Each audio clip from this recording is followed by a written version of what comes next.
You could argue that this year's NHL offseason has almost been as exciting as the Stanley Cup playoffs. Okay, I know that's a bit of a stretch, but it has been pretty crazy. Let's start with the expansion draft for the Seattle Kraken, which went off with very few surprises, especially since most of the names leaked long before the draft actually happened. But we witnessed something very, very different than what we saw just 4 short years ago with Vegas. The Golden Knights made 10 side deals for not picking certain players, and they loaded up with picks and assets. Seattle made none. And even their GM Ron Francis said, quote, "Teams weren't willing to make mistakes they made last time." And in the 48 hours between the expansion draft and the first pick in the entry draft, we saw the trade freeze get lifted and general managers got busy. We saw a lot of faces in new places. And we also found out that Shea Weber would not only miss all of next season, but the rest of his career was in serious doubt. And that's going to come into play a little later on in this video. Okay, take a breath, because we haven't even gotten to the draft or free agency yet. Okay, draft night. And even though it was the second year the league was doing this virtually, we still got a ridiculous amount of shots of players and their families' legs. Okay, no shocker here. The Sabres took Owen Power, by the way, great name, with the first overall pick.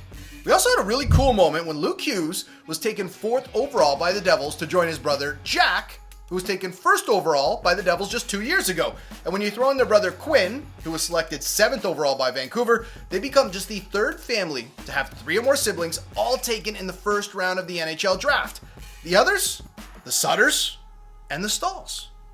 And that wasn't the only family affair. Chicago took Colton Dach with their 2nd round pick to join his big brother Kirby in the Windy City. And the Colorado Avalanche? Well, they drafted Taylor Makar with the 220th pick, and he's the younger brother of Cale Makar. There's always one shocker at the draft, and this year's came at pick number 31. With our 31st pick overall in the Antidraft, the Montreal Canadiens are proud to select the Knights de London défenseur Logan Mailloux. Okay, little bit of backstory. Leading up to the draft, Logan Mailloux was projected to go in the first round, but he was charged with taking and circulating a photo of a woman performing a sex act without her consent. Multiple teams put him on their do not draft list.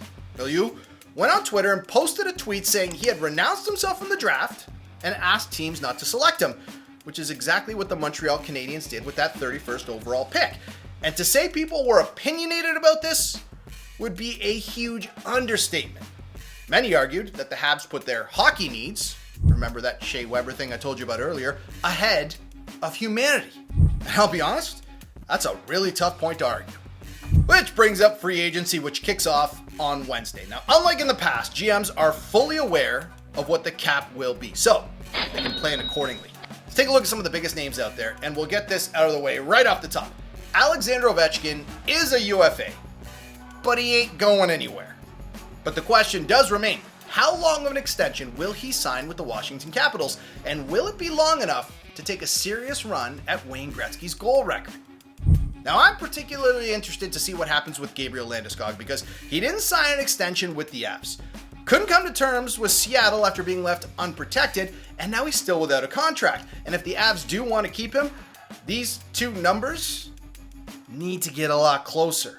And the fact that Ryan Suter is on this list probably would have seemed silly just a few weeks ago, but after the shocker of a buyout by the Wild, he's now available on the open market. Yep, he's 36 years old, but he's far from the end of his career and can still eat up a lot of minutes. And many reports say the Bruins are the front runners.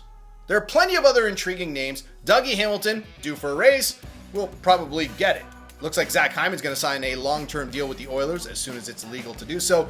And goalies like Philip Grubauer, Tuukka Rask, and Frederik Andersen are all out there, but may end up just staying put.